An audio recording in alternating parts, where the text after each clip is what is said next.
যেদিন হিন্দু মুসলমান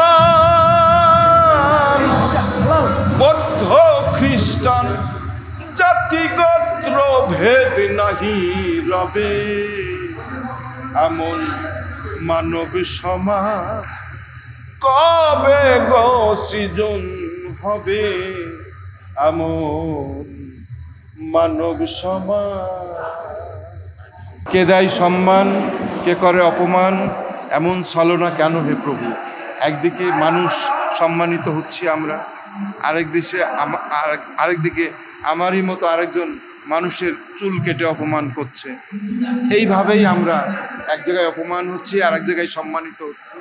তাই সবাইকে অভিনন্দন জানাচ্ছি। আমার খুব ভালো লাগছে, যেহেতু এটা সাংবাদিকদের প্রোগ্রাম, যারা দেশের মেরুদণ্ড, দেশের ভারসাম্য রক্ষা করেন।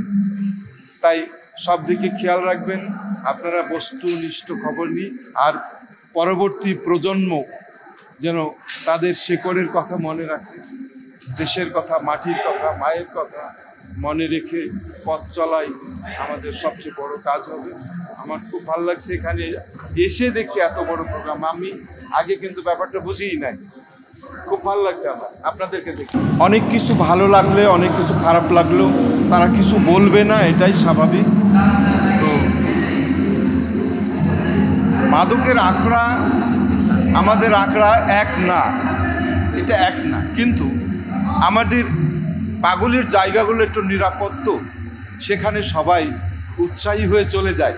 তখন দায়ভারটা পাগলদের উপরে পড়ে, লালন ফকিরের উপরে পড়ে। আসলে ব্যাপারটা সেটা। লালন ফকির এসব ব্যাপারে কিছু বলেন। উনি বলেছেন এগুলো গোপনের ব্যাপার, যারা গোপনে করা উচিত। এটা মানুষে জানবে কেন, মানুষের সামনে আসবে কেন, এমন শব্দ যেন উচ্চারণ না হয়, পরবর্তী প্রজন্ম যাতে কষ্ট পায়, তাদের বেড়ে উঠতে কষ্ট পায়, তারা আমাদের পরিচয় দিতে কষ্ট পায়। আমাদের ভিতরে যদি ন্যূনতম কোনো একটা দোষ থেকেও থাকে, সেটা আমরা গোপনেই থাকি এমন। কিন্তু আসলে এই কথাটা আমি বিশ্বাস করি না যে লালন ফকিরের আঁকড়া মানে মাদকের আঁকড়া। কারণ হলো লালন ফকির এই মাদকের বিরুদ্ধেই উনি কথা বলেছেন বহু জায়গায়। আর এমন কোনো ইতিহাসও নাই, কেউ বলতেও পারবে না যে লালন ফকির কোনো মাদক সেবা করেছে। আমি বলবো যে এটা রাজনৈতিক কর্মকাণ্ড সিদ্ধির জন্য এটা হচ্ছে। আসলে কেউই মনে প্রাণে চাই না যে এদেশের আদি ঐতিহ্য, আমরা বলবো যে মাজারগুলো হলো আমাদের আদি ঐতিহ্য। আমরা এদেশে যারা মুসলমান, আসলে এদেশে মুসলমান বলতে সৈয়দ, মোগল, খান, পাঠান, শেখ। তো এখানে খান আছে, পাঠানও অল্প কিছু আছে, সৈয়দ আছে, কিন্তু মোগল এদেশে নেই। এছাড়া বাকি যারা ছিলাম আমরা সবই অন্য ধর্মের ছিলাম। আমরা ইসলামের আদর্শে, যাদের আদর্শে আমরা এই দেশে মুসলমান হয়েছি, তারা হলেন এই মাজারে যারা শুয়ে আছেন তারা।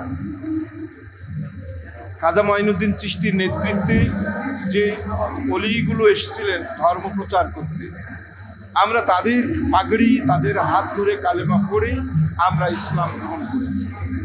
তো সেখানে আমাদের মাজার ভেঙে যাক, এটা তো আমরা কখনোই চাই না। তো তারপরেও আমরা তো একটা জায়গায় বাঁধা থাকি যে মৃত মানুষের জানতে মরা যেত, মন ভাঙছে, মাজার ভাঙছে, আবার তৈরি হবে, কিন্তু একটা মানুষের মন ভেঙে গেলে সেটা কিন্তু তৈরি হয় না। তাই আমরা চেষ্টা করব আগামীতে এমন রাজনৈতিক উদ্দেশ্য প্রণোদিত, রাজনৈতিক উদ্দেশ্য সিদ্ধির জন্য আপনারা এই দুর্বল জায়গায় আঘাত না করাই উচিত। আমার দাফন করাটা এটা নিতান্তই তাদের ব্যক্তিগত ব্যাপার।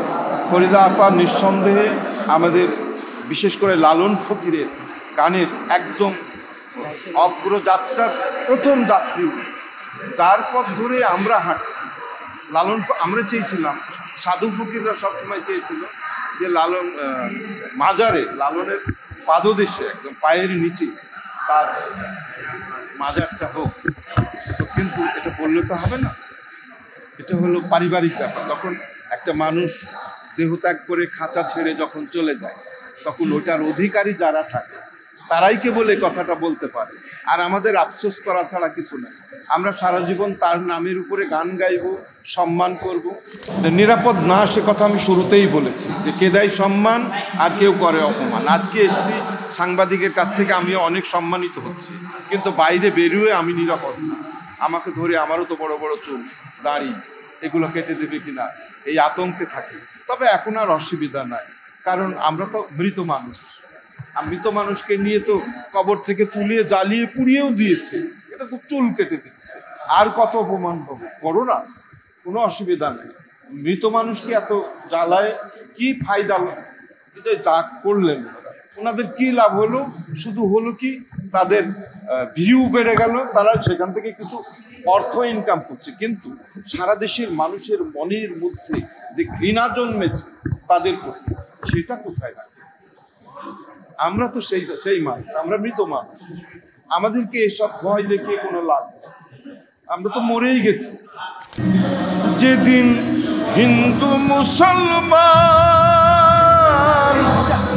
বৌদ্ধ খ্রিস্টান জাতিগোত্র ভেদ নাহি রবে, এমন মানব সমাজ কবে গো সৃজন হবে? এমন মানব সমাজ।